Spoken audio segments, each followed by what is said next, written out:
Did the Savannah Bananas really just get a World Series champion and Hall of Fame coach to join them in Yankee Stadium? Yes, and they also got a Super Bowl champion as well. We're going to break down all of the crazy celebrity appearances and rank them on this episode, as well as discuss the crazy games that happen and how it impacts the impending tour championship. Don't forget that the Party Animals are the number one team in banana ball still. All that and more on this week's Banana Breakdown. Welcome to the Banana Breakdown podcast. Whether it's player interviews, weekly breakdowns of the games, or post-game live streams, we love to talk about all things banana ball. So there were 7 incredible guests at Yankee Stadium this weekend, and we wanted to break all of them down for you. And the best part is, Sammy and I are going to rank them for you to discuss what our favorite celebrities were this weekend and go from there. But any thoughts before we get started, Sammy? I just want to say it was really, really cool to see them play in Yankee Stadium. Yankee Stadium is one of, if not the most famous MLB ballpark. Maybe Fenway Park takes the cake there, which they already played at this year, but Yankee Stadium is up there with being one of the most popular and famous ballparks. So it was really cool to see that. And then yeah, we're gonna rank the guests, but it being in New York City, which is a city full of stars, and they really showed. And we're not surprised, right? They've been bringing out stars from all over the place, and New York was no different. Yeah, for sure. So let's get into them first, and I'll pass it on over to Jesse Cole to introduce the first one.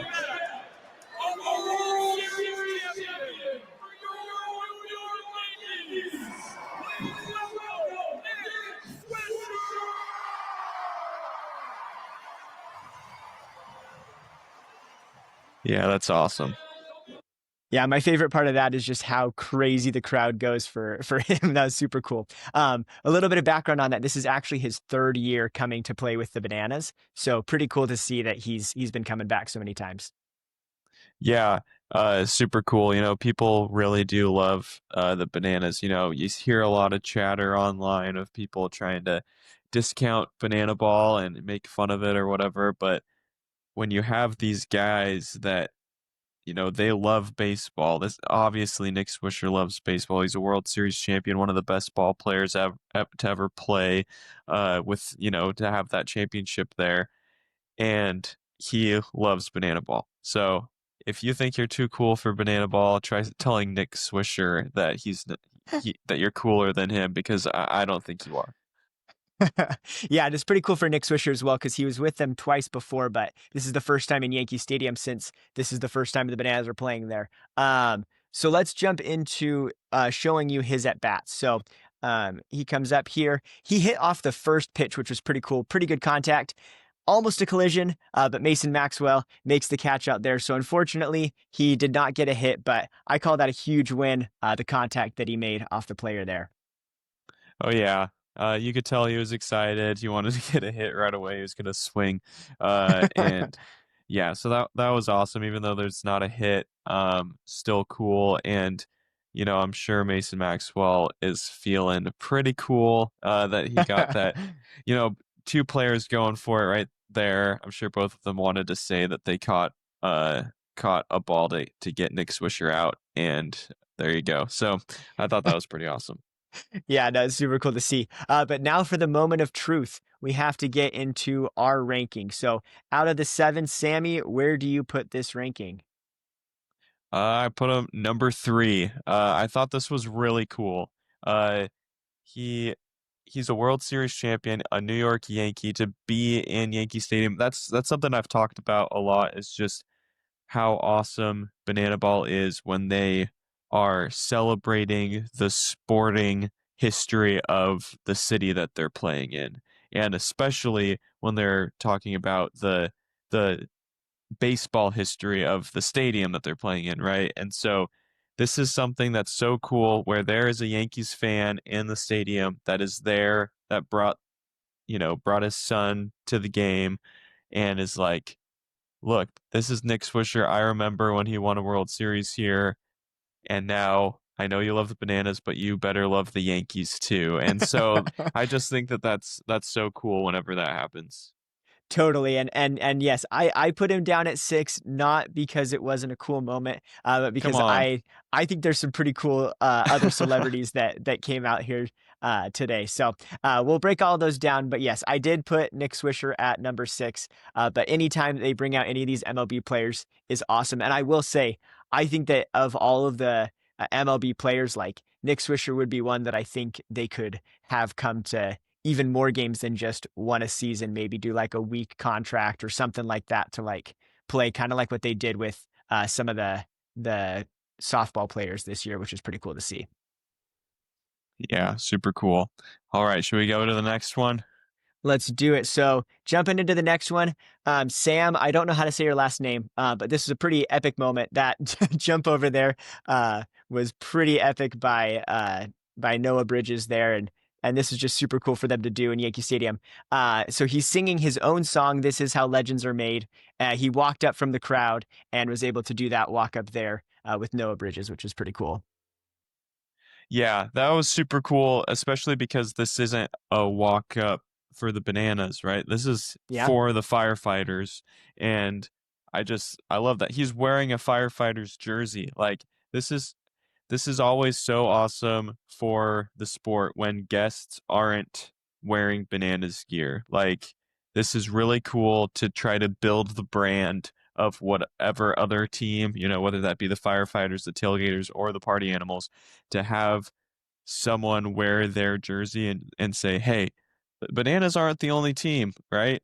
I am doing this for the firefighters. I would be doing this for the firefighters even if the bananas weren't in the game. I don't know how true that totally is, but at least that's the appearance. And so I love when that happens.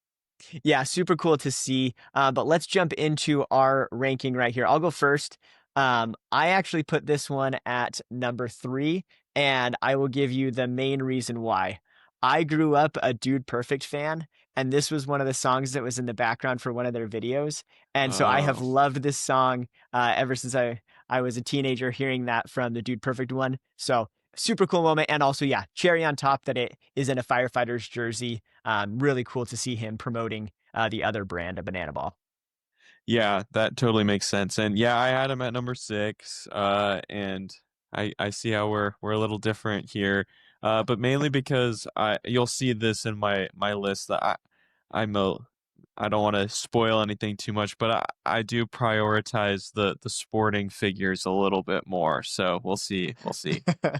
Yeah, that's the fun part about the breakdown. And we do want to call out for those of you who are watching, please put your lists below in the comments. I'd love to see how different your lists are from us. And that's one of my favorite things about this is some of these people you may not have heard of, and other people, it's one of their favorite people. So pretty cool to see. Yeah, I mean that's why these guys do it, right? To get their name out there a little bit more and just for fun too. Yeah. Anyway, let's go Awesome. to the next one. Okay, next one right here. So there is an umpire that's standing there, and he calls that he's safe. So didn't know exactly what was going on here. They call a challenge, et cetera, et cetera. They're coming out. The umpire's kind of like, "Hey, what's going on?" They actually go to an actual review. Dancing ump says it's an out. They kind of get into a little bit, and we're gonna play the next clip with some audio so you can hear what's going on. So we'll pass it over to Jesse again. Fans, come on! What is that? Joining us as our surprise umpire today. Please welcome two-time Super Bowl champion for your New York Giants, Eli Manning! That lady is totally shocked. That's one of my Yeah. favorite parts of the video. Yeah, I just find this so funny because like i- if you just walked past Eli Manning on the street and he had sunglasses on just like he is here, I don't think I'd recognize him. If he had his sunglasses off, I would, but like he's just looks like such a normal guy.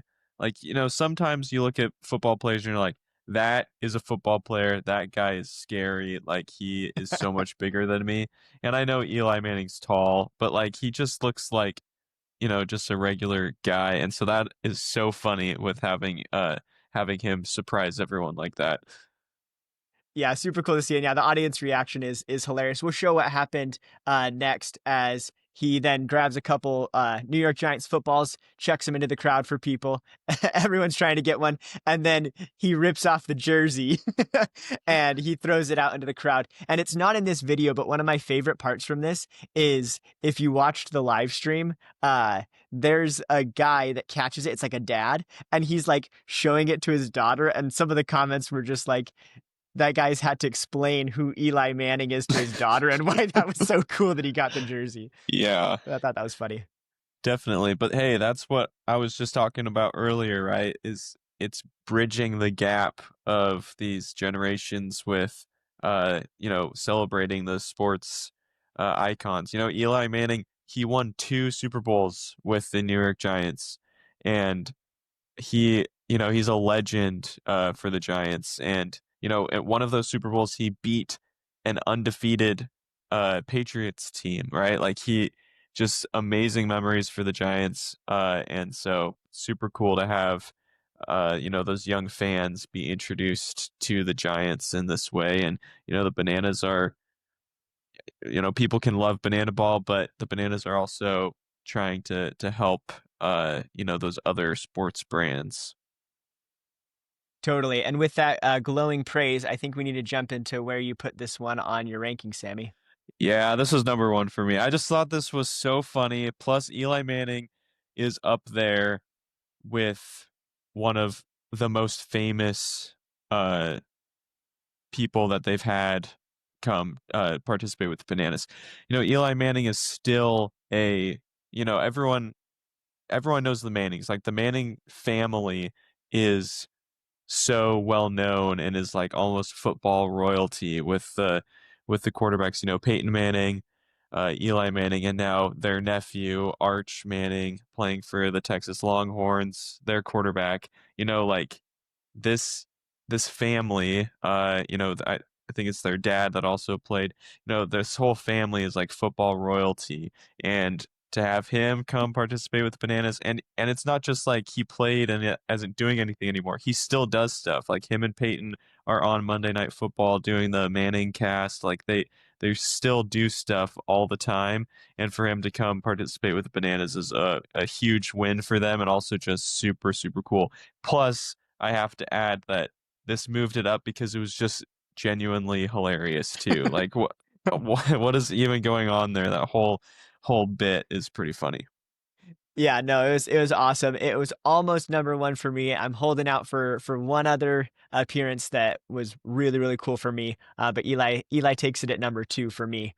Um, Really cool to see for the future of Banana Ball. But let's jump into the next one right here. So this one we don't have the audio on because we don't want any copyright strikes. But Miguel Cervantes, he played Alexander Hamilton in the musical Hamilton on Broadway, I believe, for around 8 years. So he is the longest tenured Hamilton on Broadway. Obviously, not Lin-Manuel Miranda, but about as close as you can get with that.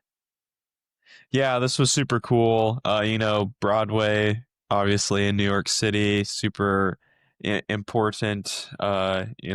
Important there, and for him to be on as so many people have seen him play Hamilton, and I've never seen a Broadway musical in New York City. I've never been in New York City actually. But this would be super cool. Yeah. So let's break it down and see where it lands on ours. Happen to be the same spot for both of us. So Yeah. uh yeah, for me, I had never heard of this guy before today. And the other people I knew a little bit about. So super cool moment for people, but This it would was be on the higher if it was Lin-Manuel Miranda. I think people could agree with that. No offense to him. I'm sure. I mean, he was amazing. Like that performance was really great, and he has to be amazing to be on Broadway for that long. And I do seriously. love the Hamilton musical. Oh, fun fact, here's a little side tangent. While I was driving to the Anaheim game that we went to, I listened to the entire Hamilton soundtrack one by myself in the car. I was like running out of things to listen to. It's like I haven't, because remember, if those that have been with us for a long time remember that live stream where I missed all of the games because I was stuck in traffic.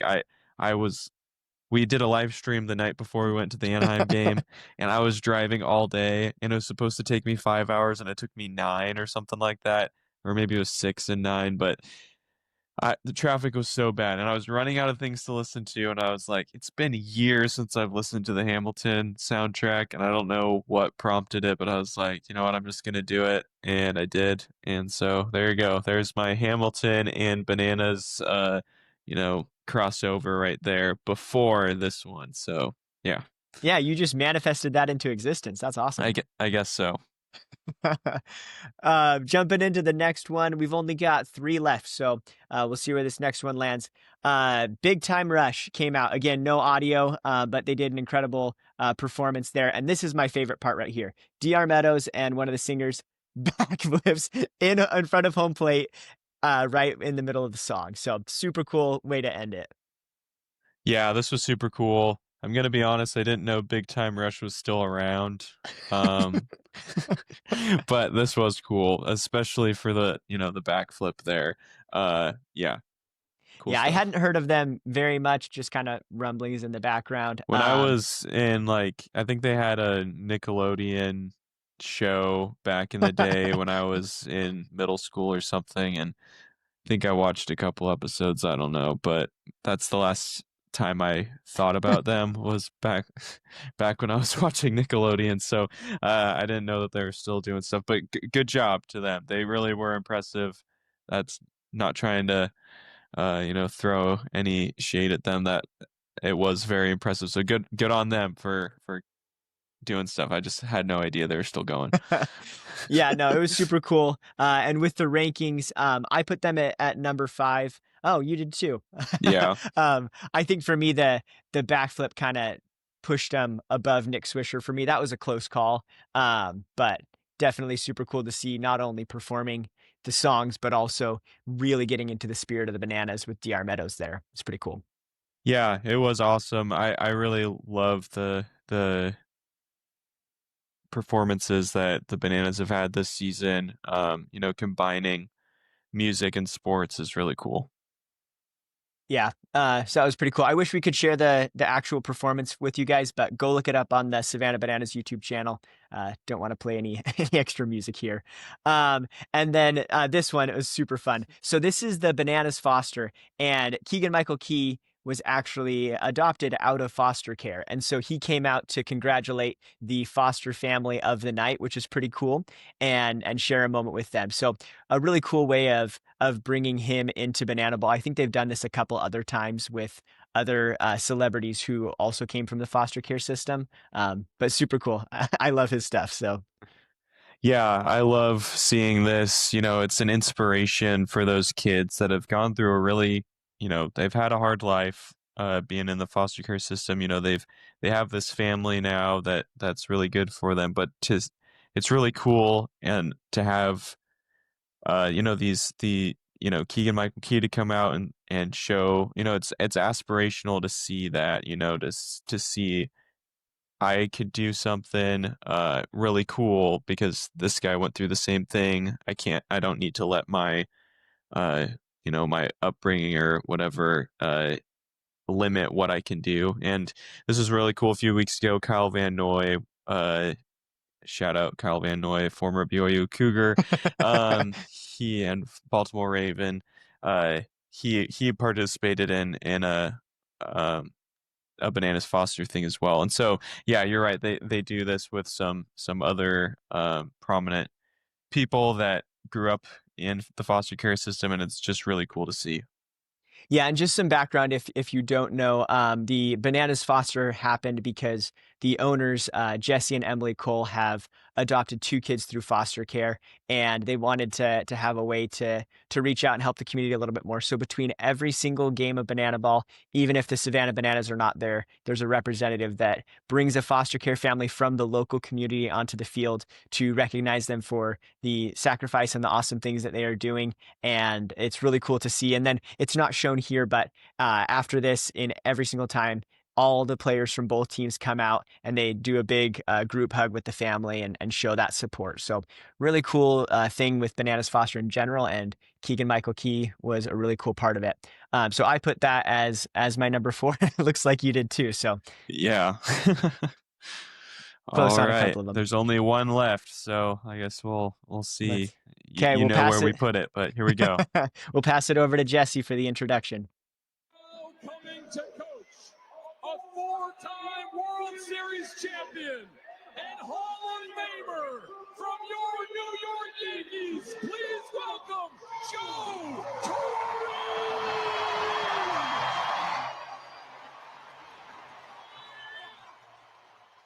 Man, that is so cool. Yeah, that is really, really cool. I think maybe I might be second guessing where I put this one, seeing it again, but this was really, really cool.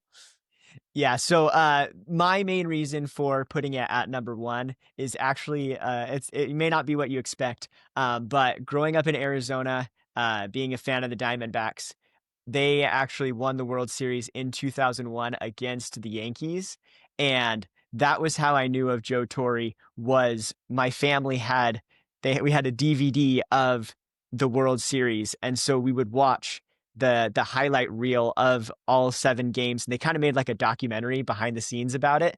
Super cool to watch. So that's how I knew of Joe Torre, and he was kind of an icon from my childhood. So even though he's on the opposite side against the Diamondbacks, so So that's why I put him at number 1. you were excited to see him because of one of his, his failures. Yeah, precisely. Well, because again, he's in the Hall of Fame. He won 4 World Series for the Yankees, so it's a big deal that someone took down the Yankees. And so, yeah, no, but Yeah. it's actually funny because I can't name off the top of my head the manager for the Diamondbacks in 2001, but I know Joe Torre, which is hilarious. Yeah, that makes sense. I mean, I shouldn't say failure.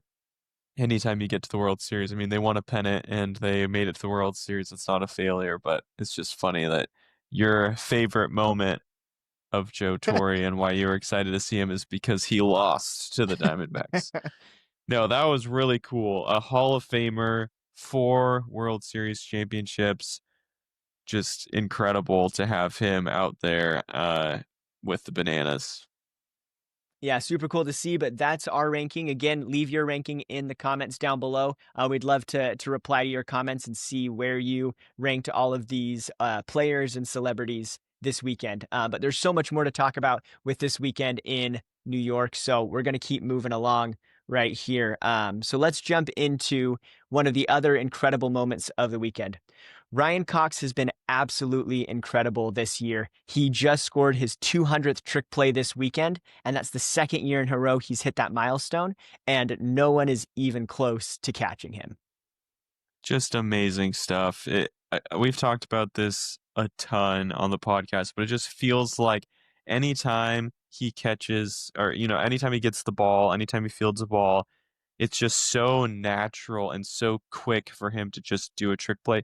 He's not even thinking about it anymore. You can tell that there's some players that really do have to think about it of like, they're new to banana ball and they're trying to think, okay, should I do it now? Should I not?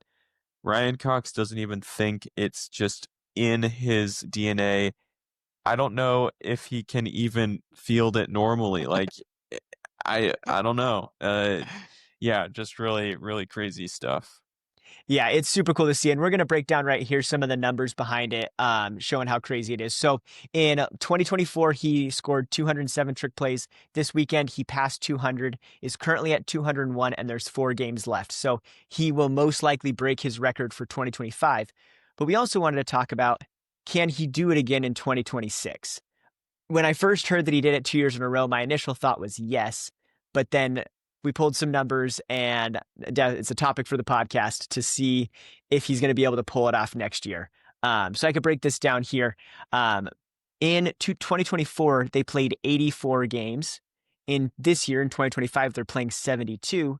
And next year, they're dropping it down to 60. So Ryan Cox was able to do that many trick plays in less games this year, but next year they're shaving off another 12 games.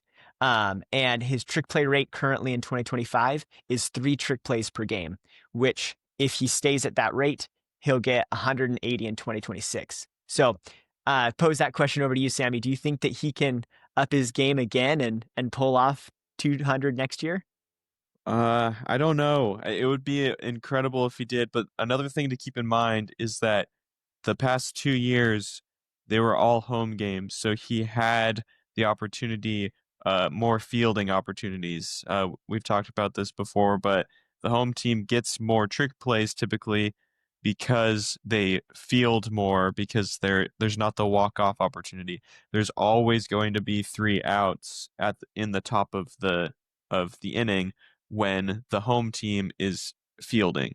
So the home team can get a walk off in any inning, which means that there would be fewer outs. There would not be 3 outs, and so the away team would have fewer opportunities for trick plays if they let a walk off happen. So you are cutting off 12 games, and also half of them are going to be away games. He's just simply not going to have the opportunity to field as much and an opportunity to get as many trick plays. So I don't think so. 180, if he still gets 3 a game, would just be insane. I think 180 would be really, really impressive. But no, I don't think he gets to 200, but he could prove me wrong. He's done some incredible things. Maybe he still will. We'll see. Yeah, I definitely think it's a long shot, but then at the same time, he just keeps breaking his own single game trick play record. And like this year, he's gotten up to 8 trick plays a game, and he's done that multiple times. He did it again this weekend. And so Yeah. there's that part of me that's like, maybe he's gonna take it as a challenge and just keep pushing and try to make it happen. But I definitely think it's at least like a 50-50. Like it's not a guarantee just because there's less games. And I agree. The away games, we don't know what the Bananas are going to look like on the trick play side in away games. So, If he gets to 200, there then I say here's my proposal here, okay? okay.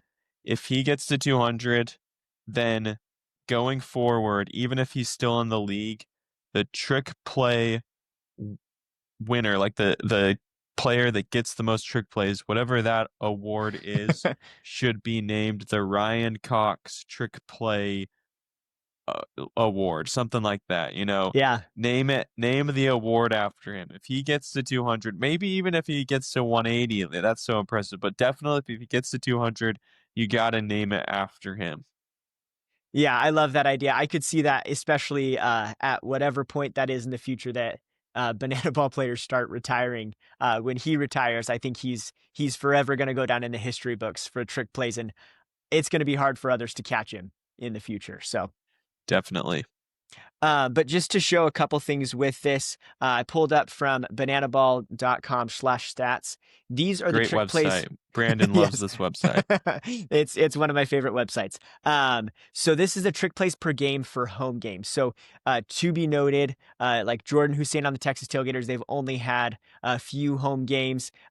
Same thing with Firefighters, and then Party Animals as well, because they're mostly Bananas this year. But you see this trick play rate. So this is number of trick plays per game. Ryan Cox is at 3. The next is Jordan Hussein at 2.3, and it goes on down from there.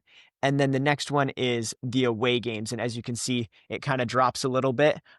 Chase Acuff, interestingly, has more trick plays per game. He jumps up from 1.6 up to that 2.1. But again, Interesting. it's such a small sample size. Yeah. I'm very intrigued to see next year how it all shakes up. But just wanted to show some of those because these stats are really cool and fun to look at. Yeah, that Chase Acuff one's interesting, but also he hasn't been playing for a while. He's been hurt, and so it's a really small sample size for his home games. So, but Yep. yeah, definitely interesting. Yep, I agree. Let's jump into another topic. Controversies in New York City? What's going on here? Yeah, there are some interesting things. Should we start with the first game? Yeah, so let's start. I'm going to jump right into to show you the video footage of the first controversy that happened. So Eric Jones Jr. in Game 1 knocks a home run out of the park in Yankee Stadium. What an incredible moment for him, and you can see how excited he is. But you got to watch the footage here and see Vincent Chapman is looking right at home plate. What's going to happen? Did he touch? I don't know. I have such a hard time. I've looked back at this so many times and I cannot figure out if he touched or not. I think his heel touched personally, but I think it got the edge of it. I can't yeah, tell for sure, but I think it might have nicked the edge. But either way, Vincent Chapman calls him out. So it's ruled as a triple. He gets the one RBI for the player on the base, but then he is ruled as an out. So now the Bananas, the firefighters scored 3 runs that inning. So they're trying to come up from behind. Long story short, they end up tying the inning, and so no one gets a run. And then the game is tied after 9 innings. So if Eric Jones Jr. would have counted there, the Bananas would have won, and we wouldn't have gone to showdowns. Um, but yeah, yeah. let's. I'm glad we went to showdowns because showdowns is fun. But I think, can I just say, I think this entire rule is just so dumb. Like, whether or not he touched the plate should not matter. The ball is out of the ballpark. It should not matter. Okay? What are Yeah, you gonna do? You can't go and get the ball. Like, it doesn't matter. There's no way for him to get out. yeah, Maybe people are screaming at me while I'm saying this because they completely disagree, but it should not matter if you touch. If you just cross the plate, like, you get the idea. He meant to touch the plate. It just should not matter. The ball is out. I don't even think, like, you shouldn't even have to run the bases if the ball's out. Like, it's cool. It's like a formality that you do it and you have to touch all the bases. But it's so dumb that, like, someone is watching, like, okay, did you touch first? Did you touch second? Did you touch third? Did you touch home? The ball is out of the ballpark. It doesn't, like, there's no way for you to be out. It's like, you should be able to just be like, whatever, I don't want to, like, that ball is gone. I don't even want to walk the bases. Like, it's just a victory trot. That's all it is. Okay? yeah, Oh, and so gosh. and a little bit of background for everyone. This is the very first time this has ever happened in Banana Ball. It's just And dumb. yeah, and it's incredibly frustrating because we were kind of watching it and like points go on the scoreboard. I think for me, the biggest concern that I have with it is how it all went down. So I don't have the video footage for it, but basically they were showing this replay as the next batter came up. A pitch was thrown, and in that whole thing, Eric Jones Jr. is celebrating with the Bananas. There's a signal from Vincent Chapman that we didn't see on video, so we don't have the full details, but he signals that Eric Jones Jr. is out. The Bananas finally realize what happened, and at that point, they say, okay, we want to do a challenge. And Vincent says, there's been a pitch, so no challenges can come on previous plays because the new play started. And it's like, they went to the booth. Josh Talevsky was like, that's technically the rule of Banana Ball. But again, that's so hard to knock a ball out of the park. And then I think even on his stats, it doesn't even count as a home run. So like for his race against Jake Skoll for the #1 home run hitter of all time, like he's one further now. So it's crazy. Yeah, the whole thing was dumb. I'm not afraid to say it. Like, I'm sorry, Vince, you're a great umpire, really entertaining, but I'm not afraid to say it. That whole thing just should not have happened. Yeah, I wonder if they're gonna make a change to the banana ball rules. It was interesting. I guess well let's jump to hear what Eric Jones said about it in Okay, his. one before that. Yeah, Yeah, like they should change it because Banana Ball is supposed to be fun and it's not supposed to have the refs coming in and making it about them, right? Like, that's something that frustrates me to no end in other sports is when the refs kind of just insert themselves. And I'm not saying that Vince was doing this on purpose, but, like, it just feels that way. And it's Banana Ball is supposed to be fun. If there's any sport that this should not happen in, it's Banana Ball. Like, just let it go, man. It's he got a home run. Just let it go.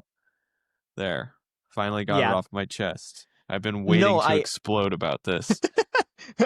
no, it's totally fair because I go back and forth of like my first thought was like, oh my gosh, this sucks, but also that's how it's always been. But then to your point, why should it be like that? It's It's banana ball. banana ball. This They isn't can change it. baseball. It's not how it's always been.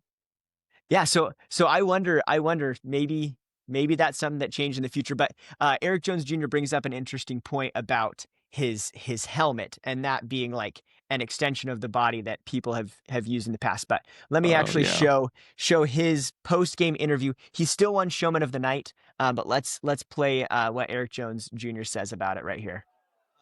It happened. We're gonna go back and watch the tape. He's never called that on anything ever before. I'm pretty sure I've slammed the bat with the big bat. I know for a fact I've seen PCA slide into second and use his helmet. So we're just making up rules as we go, I guess. I don't know. I've never seen it, but we hit the ball well. We got some walks, and we got the win, and that's the only thing that matters. Go Bananas. Great day. New York City, come on.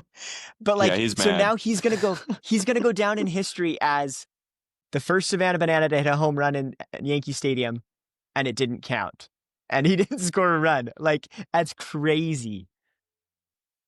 Yeah. You've heard how I feel about it. I don't need to explode again, Yeah, but you can tell he's really mad. yeah. And No, he holds his tongue well, but man, I would not. I don't think I would have been as composed as him. Like, it's your dream, your entire life to hit a home run in Yankee Stadium. Everyone, yeah, Yankee Stadium, Fenway Park, Wrigley Field. Those are the places you want to hit a home run in. Finally does it, and it's just taken away. It's just crazy. yeah. And I agree. Also, there's a part of this interview afterwards. It wasn't part of this conversation, so I didn't add it in here. But he kind of goes on to talk about how much he loves baseball, how cool it was to see Joe Torre show up, how it validates the game of banana ball, and how much he and the other people in banana ball just give every ounce of effort for the fans. So go look it up on their live stream. Really cool post game interview from Eric Jones Jr. We just want to share that clip since we were talking about the controversy. But let's Sammy, if you want to jump into controversy part 2, we don't have any footage for that. Yeah, the footage wasn't great because there wasn't an angle for it. And while I was watching it, I was like, okay, come on, there's got to be a better angle. There's got to be a better angle. And Biko himself was even saying that. But in showdowns, round 2, I believe, right? I Because don't they remember. end It up was 2 or scoring. 3.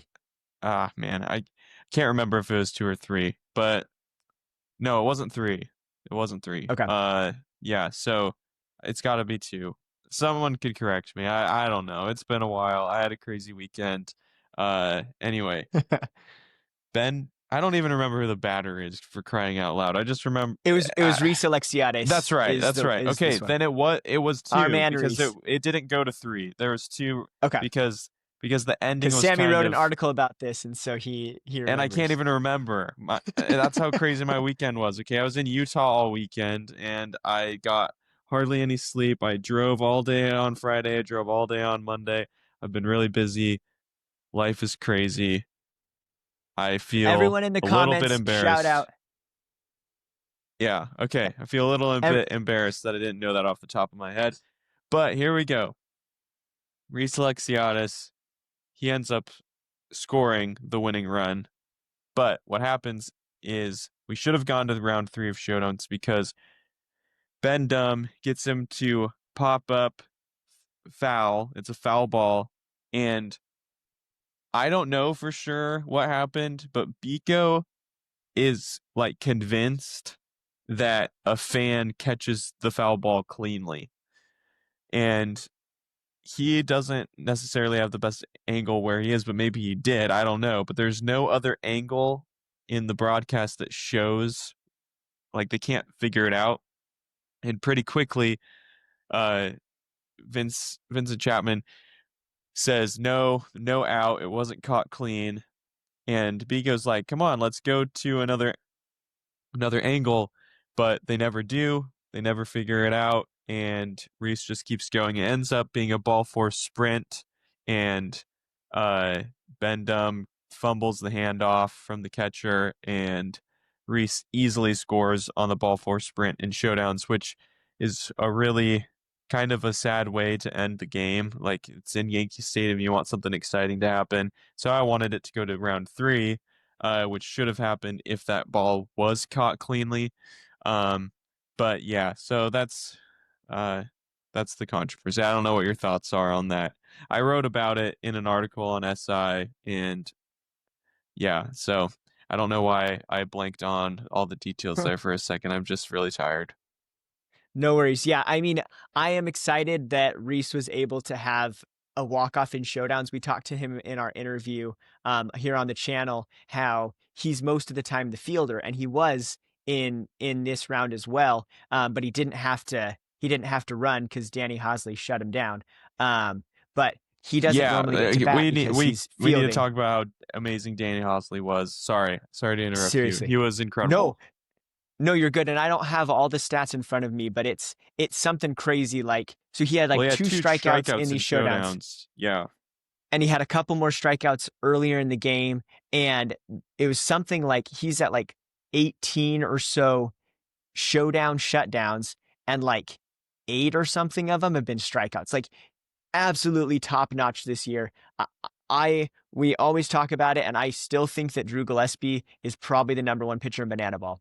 But Danny Hosley might be giving him a run for his money this year, and after this weekend, he might have topped it for me. Like, he did so good, and Uh, so I wouldn't go that far. But yes, he's been incredible.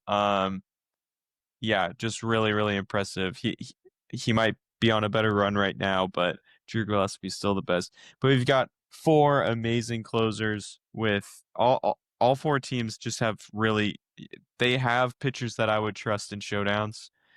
Drew Gillespie for the Party Animals, Danny Hosley for the Bananas, Ben Dumb for the Firefighters, and John Reed for the Tailgaters. Just really, really impressive stuff. But yeah, it was an interesting way for the game to end, that's for sure. yeah, I totally agree. Okay, so now we want to discuss how this weekend affected the Tour Championship that's coming up in a couple weeks. Cannot wait. We're super excited that we get to be there. But in the beginning of October, we'll get some rounds of semifinals and then the Tour Championship. So this is how it's going to break down. The team that's in first place plays the team in fourth place, and the team in second plays the team in third. Winners in a best of two move on, and then whoever wins that game is the tour champion. They win this awesome trophy and go down in history as the first Banana Ball team to ever win the tour championship. And here are the current standings.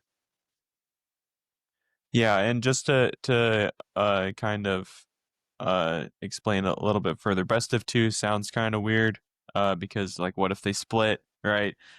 Usually it's best of three or something.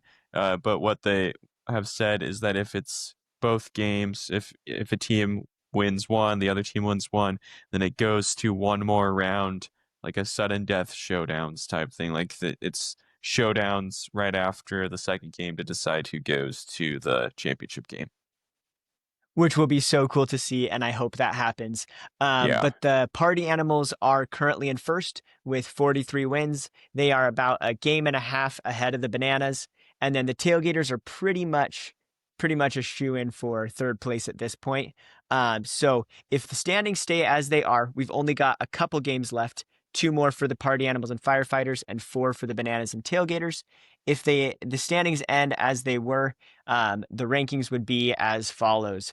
Party Animals would be in first, facing off against the number 4 team, the Firefighters, and then the Bananas would play the Tailgaters.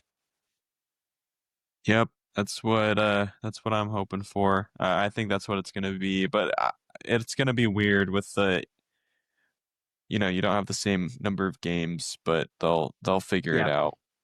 Someone that gets yeah. paid more So than me will figure it out.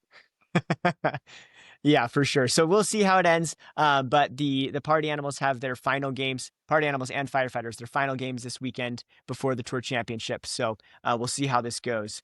But before we go today, let's jump into the play of the week by Ryan Cox. So we're going to show this play. This one absolutely blew my mind. That's over. Archer charging in. Oh my goodness. Sneaky Insane. stuff from the glove magician in the perfect play. I don't think he would have got Bridges at first. It comes out of necessity, and Ryan Cox just has such command of the field of play, knowing the right situations, was also able to track the runner, Mason Maxwell. That is absolutely insane. Like, so he yeah. Sorry, I just love how Jackson Olsen looks surprised. Like he did not think that the ball was coming to him. Just crazy. Yeah, it was awesome. And you hear Biko and Josh talking about it, how shocked they are. Ryan Cox kind of looked impressed at himself too, but basically kind of running a little bit towards the pitcher's mound. He catches the ball and he's already like, his body is past second base. So the only play is to throw it backwards behind the back. Like absolutely incredible. And again, we kind of talked about it. Ryan Cox can basically do this in his sleep. So a play like this where it's a necessity to do and someone might pull off a play like that in normal baseball, it's just super easy for Ryan Cox to pull it off, not even a question. But that was super cool and definitely the play of the week in my mind. Yeah, I definitely agree. I can't think of another play that was better than that one. That was awesome. Yeah, well, we're looking forward to the games this weekend and seeing how it affects the tour standings. We really appreciate you guys being here. And until next time, go Bananas. Go party animals and I guess firefighters. I got that shirt on right now. But yeah, go firefighters.